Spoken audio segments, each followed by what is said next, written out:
नमस्कार दोस्तों, कैसे हैं आप? आशा करता हूँ कि आप काफ़ी अच्छे होंगे। हमारे इस सरकारी कर्मचारी हब में आपका हार्दिक स्वागत है। तो जो चीज़ें केंद्रीय कर्मचारी इंतज़ार कर रहे थे, वो चीज़ें यहाँ पर हो रही हैं आपके लिए। भले ही सरकार ने बहुत देरी लगा दी, लेकिन अब ऐसे 2-3 फैसले किए हैं, जो आपके भविष्य को तय कर रहे हैं। और एक और चीज़ आपकी सैलरी के रिगार्डिंग आई है, आपको इंटरनल रिलीफ़ यहाँ पर मिलने वाला है। इसके लिए तैयारी हो चुकी है और इससे इंटरनल रिलीफ़ मिलेगा, उसके बाद फिटमेंट फैक्टर लागू होगा, उससे आपको डबल फ़ायदा मिलने वाला है। तो ये वीडियो काफ़ी ज़्यादा इम्पोर्टेंट होने वाली है। इसके बारे में मैं लास्ट में ज़रूर आपको ये चीज़ें बताऊँगा। एक-एक करके न्यूज़ को हम देखेंगे। अगर चैनल पे आप नए हैं, चैनल को आप ज़रूर सब्सक्राइब कर लें। साथ में आप घंटी का निशान दबा दें, ताकि आने वाले वीडियो की नोटिफ़िकेशन आपको मिल सके।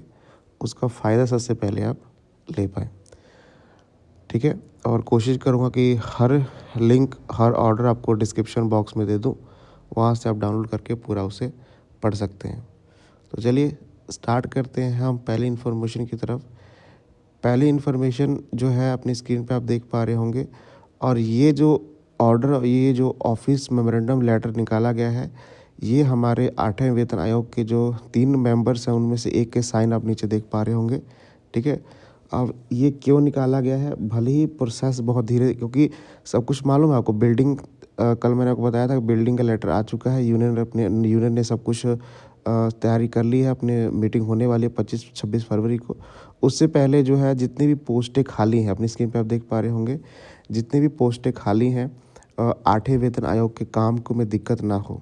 ठीक है? अपनी स्क्रीन पे आप देख पा रहे हो लेटर को। इसमें वो पोस्टें भी हैं जिसको भरा जाएगा, और वो पोस्टें भी हैं जो 8वें वेतन आयोग पे काम करेंगे। देखिए, पीएसओ, सीनियर पीपीएस, पीपीएस और पीएस, ये सारे पोस्टें हैं जो भरी जाएंगी। 5 फरवरी तक इसको डेट रखा गया है। देखिए, filling of the post in 8 central pay commissions on deputation basis. ठीक है? तो इसकी साइन आप देख पा रहे होंगे, ये मनीष कुमार जी के साइन है, जो डायरेक्टर हैं, उन्होंने साइन कर दिए हैं। मतलब बिल्डिंग तैयार हो चुकी है, यूनियन का मेमोरेंडम सबमिट कर दिया गया है, और साथ में पोस्टों को सभी को क्लियर किया जाएगा। भले ही अभी चीज़ें स्लो चल रही हैं, लेकिन फरवरी के बाद आपको देखने को मिलेगा, क्योंकि इसमें तेज़ी मिलेगी। क्योंकि फरवरी में यूनियन ने 1 हफ्ते तक दिल्ली में रहना है, मैंने कल ही बताया था आपको। उसमें चीज़ें आपके लिए बेहतर होने वाली हैं। ठीक है? तो सारी इन्फॉर्मेशंस आपको डिस्क्रिप्शन बॉक्स में इसकी मिल जाएंगी, वहाँ से आप पूरा उसे पढ़ सकते हैं। चलिए आगे बढ़ते हैं अगली न्यूज़ की तरफ। अगली न्यूज़ जो है आपको सभी को मालूम है कि हाल ही में फाइनेंस मिनिस्ट्री ने एक बहुत बड़ा फैसला केंद्रीय कर्मचारियों के लिए लिया था, जो सिविल के हैं। ठीक है? आर्मी में तो ये पहले था, आर्मी में वो सुविधा मिलती थी, लेकिन उसको भी अच्छा करके यहाँ पर सेंट्रल गवर्नमेंट एम्प्लॉयज़ के लिए यहाँ पर जो फाइनेंशियल सर्विस स्टार्ट की गई है, जो अकाउंट ओपन करने के लिए कहा गया, आप सभी को मालूम है, सैलरी अकाउंट पैकेज। उसकी मांग अब केंद्रीय कर्मचारी और ज़्यादा कर रहे हैं, क्योंकि सभी को मालूम है कि एक्सीडेंट इंश्योरेंस 1.5 करोड़ है, ईयर एक्सीडेंट 2 करोड़ है, सब कुछ यहाँ पर बहुत अच्छा है। तो यहाँ पर देखिए, स्क्रीन पे आप देख पा रहे होंगे एक ऑर्डर, यहाँ पर all India NPS employ federation का, तो दिल्ली से आते हैं, जो केंद्र सरकार, सब विषय को आप पढ़िएगा। केंद्र सरकार के कर्मचारियों के लिए घोषित सैलरी अकाउंट पैकेज को राष्ट्रीय राजधानी क्षेत्र दिल्ली सरकार के कर्मचारियों के लिए भी लागू किए जाना चाहिए। तो यह लेटर लिखा गया है कि जो सैलरी पैकेज केंद्रीय कर्मचारियों के लिए आया था, जो बहुत ज़्यादा पसंद किया जा रहा है, और इससे काफ़ी ज़्यादा दिक्कतें केंद्रीय कर्मचारियों को सॉल्व हो जाएंगी, वो सभी कर्मचारियों के लिए भी किया जाए। धीरे धीरे इसकी मांग स्टेट की तरफ भी बढ़ रही है कि स्टेट कर्मचारियों के लिए भी ये शुरू किया जाए। तो लेटर लिखे गए हैं, इसका फ़ायदा बहुत ज़्यादा है। अगर इसको आप डीपली देखेंगे, इसका ऑर्डर आप देखेंगे, इसको सब कुछ पूरा पढ़ेंगे, तो इसका बहुत ज़्यादा फ़ायदा आपको देखने को मिलेगा। चलिए आगे बढ़ते हैं अगली न्यूज़ की तरफ। अगली न्यूज़ जो है आपके इंटरनल रिलीफ को लेकर है।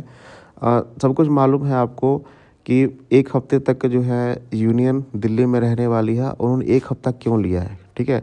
पहला तो फिटमेंट फैक्टर का मुद्दा था, लेकिन इसमें एक और मुद्दा जुड़ चुका है, जो मंजीत जी ने खुद बताया है कि इंटरनल लीव के बारे में हम बात करेंगे, तभी आपकी सैलरी में बढ़ोतरी होगी। देखिए, इंटरनल लीव का एक बेसिक स्ट्रक्चर सामने आया है, अपनी स्क्रीन पे आप देख पा रहे होंगे। हमने बेसिक 21,700 लिया है, ठीक है। डीए जनवरी में 60% हो जाएगा, 13,020 रुपये। एचआरए 30%, टीए लिया है हमने। और ग्रॉस सैलरी को हम जब ऐड करते हैं सभी को, तो उस टाइम, अभी के टाइम, अब जनवरी में 46,990 रुपये आप ले रहे होंगे, जो 21,700 वाले हैं, ठीक है। जब इंटरनल लीफ इसमें ऐड हो जाता है, इंटरनल लीफ कैसे ऐड होगा, 60% डीए चल रहा है, इंटरनल लीफ में 50% डीए अगर इसको ऐड करते हैं, मर्ज हो जाता है, तो 10,850 रुपये ऐड हुआ, ठीक है। जब इसको हम नई बेसिक बनाएंगे तो नई बेसिक कितनी बनी, 32,550 रुपये, मतलब बिना यहाँ पर फिटमेंट फैक्टर के, ठीक है। और बाकी का यहाँ पर 10% जो बैलेंस बचा है वो 32,155 रुपये वैसे ही ऐड होता रहेगा।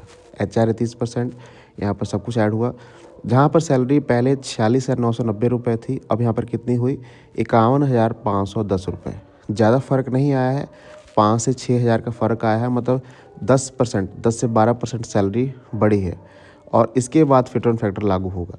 तो इस मुद्दे को लेकर यहाँ पर यूनियन ने तैयारी कस ली है कि इंटरनल रिलीफ भी केंद्रीय कर्मचारी को दिलाया जाए। वैसे तो फिटमेंट फैक्टर तो सरकार ने, यूनियन ने कहा है कि 2.86 मिलेगा।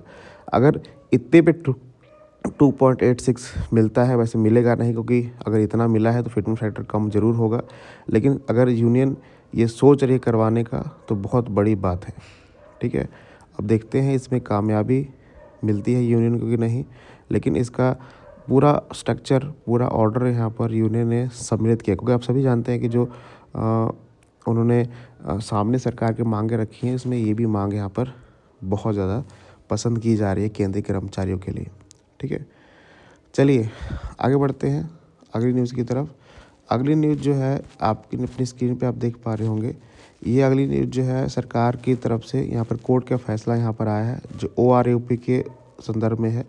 और इसके ऊपर कोर्ट केस चल रहा था, जो 1 रैंक 1 पेंशन है, इसको सरकार, यूनियन ने भी उठाया था और कोर्ट ने भी फैसला लिया जाए कि, क्योंकि 19 तारीख को इसकी सुनवाई थी, ठीक है। उस सुनवाई में कोर्ट ने एक फ़ैसला लिया है, अपनी स्क्रीन पे आप देख पा रहे होंगे।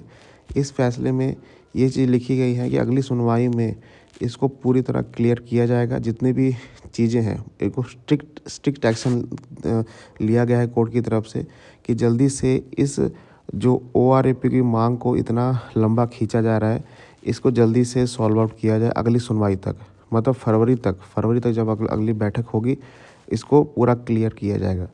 तो जो और कौन पेंशन के जितने मुद्दे हैं वो सॉल्व होने वाले हैं, क्योंकि कोर्ट को चल रहा था, इसको स्वीकृति दी गई है, कोर्ट ने यहाँ पर अंतिम फैसला यहाँ पर लिया है। तो ये कुछ न्यूज़ थी जो आपके साथ मैंने शेयर की, ज़रूर इसको आप आगे फॉरवर्ड करिएगा, ठीक है। चैनल को आप सब्सक्राइब करें ऐसी न्यूज़ के लिए।